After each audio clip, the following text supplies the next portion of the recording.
Hi అండి, శ్రీమాత్రే నమః. వారాహి నవరాత్రుల్లో అప్పుడే మనం 8వ రోజుకి వచ్చేసామండి. 8వ రోజు పూజ కూడా చాలా అంటే చాలా బాగా జరిగింది. నాకైతే చాలా సంతోషంగా ఉందండి. ఎవరో పెద్దవాళ్ళు కూడా వచ్చారు. నేను వాళ్ళ దగ్గర కూడా ఆశీర్వాదం తీసుకున్నా. వాళ్ళ పేరు అయితే నాకు తెలియదండి. చాలా అంటే చాలా బాగుంది. అసలు జనాలతో అయితే కళకళలాడిపోయిందండి. రోజు రోజుకి అమ్మవారిలో కళ వచ్చేస్తుందండి. కాకపోతే అప్పుడే అయిపోయినాయి నవరాత్రులు అన్నట్టుంది. అసలు మొన్నేగా వచ్చినాయి, అప్పుడే అయిపోయినాయి అట్టుంది. కాకపోతే ఈ సంవత్సరం ఏంటంటే ఒక రోజు ఎక్స్ట్రా వచ్చింది. గురువారంతో అసలు లెక్క అయితే అయిపోద్ది.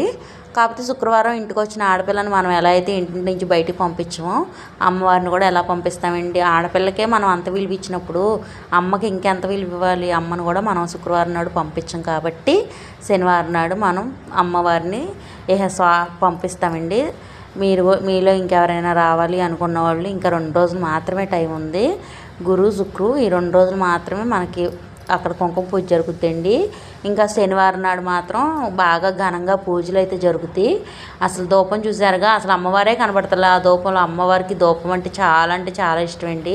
అందుకని అసలు అరగంట ముందు నుంచే బొగ్గులు రాజులు చేస్తూ ఉంటారు. అసలు ఎంత బాగా ఒక పావుగంట 20 నిమిషాలు అంతా కూడా అసలు ఒక మనిషికి ఇంకో మనిషి కనబడినంత ధూపం వేస్తారండి. అంత బాగా వేస్తారు నిజంగా అండి. చాలా ఓర్పు సహనంతో అక్కడ ఉన్న పంతులు గారు వాళ్ళు కూడా బాగా చెప్తున్నారండి.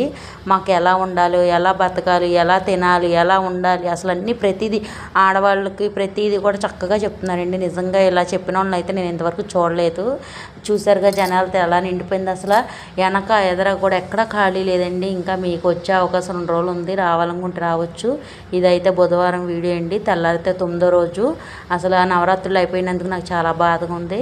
నచ్చితే లైక్ చేయండి, షేర్ చేయండి, సబ్స్క్రైబ్ చేయండి.